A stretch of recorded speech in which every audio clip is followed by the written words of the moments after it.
Hebrews 9. Now the first covenant had regulations for worship and also an earthly sanctuary.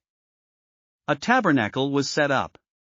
In its first room were the lampstand and the table with its consecrated bread. This was called the holy place.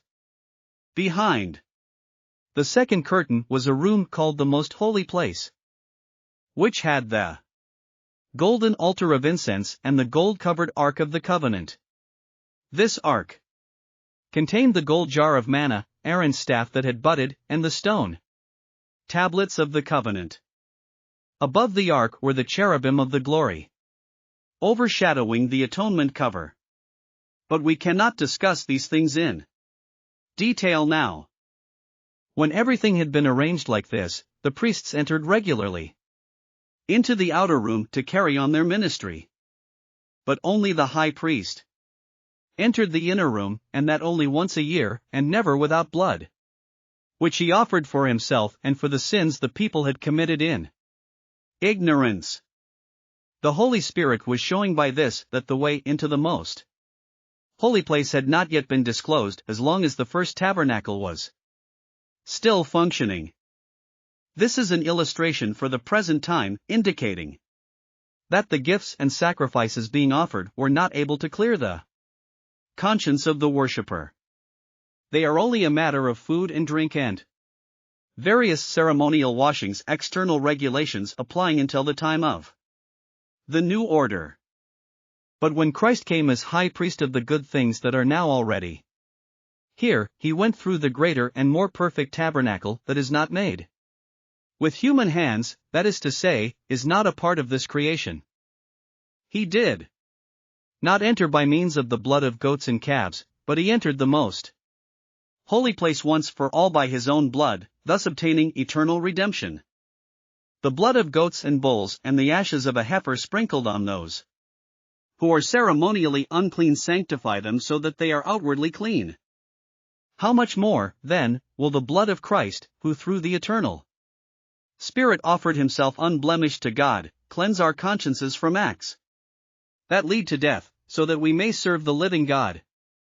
For this reason Christ is the mediator of a new covenant, that those who are called may receive the promised eternal inheritance now that he has died as a ransom to set them free from the sins committed under the first covenant.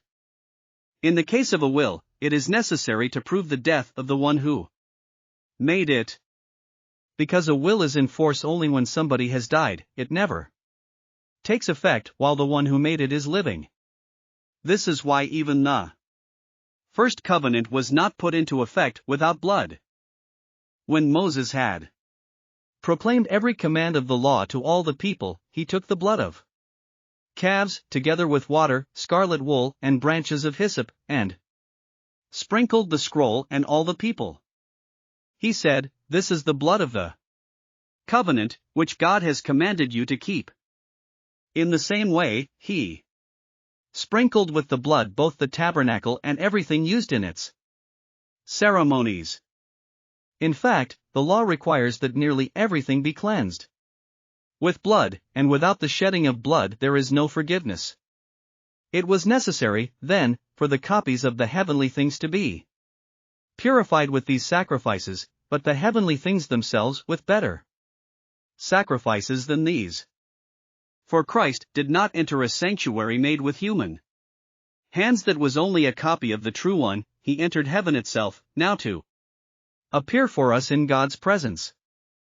Nor did he enter heaven to offer himself again and again, the way the high priest enters the most holy place every year, with blood that is not his own.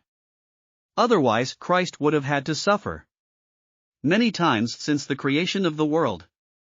But he has appeared once for all, at the culmination of the ages, to do away with sin by the sacrifice of himself.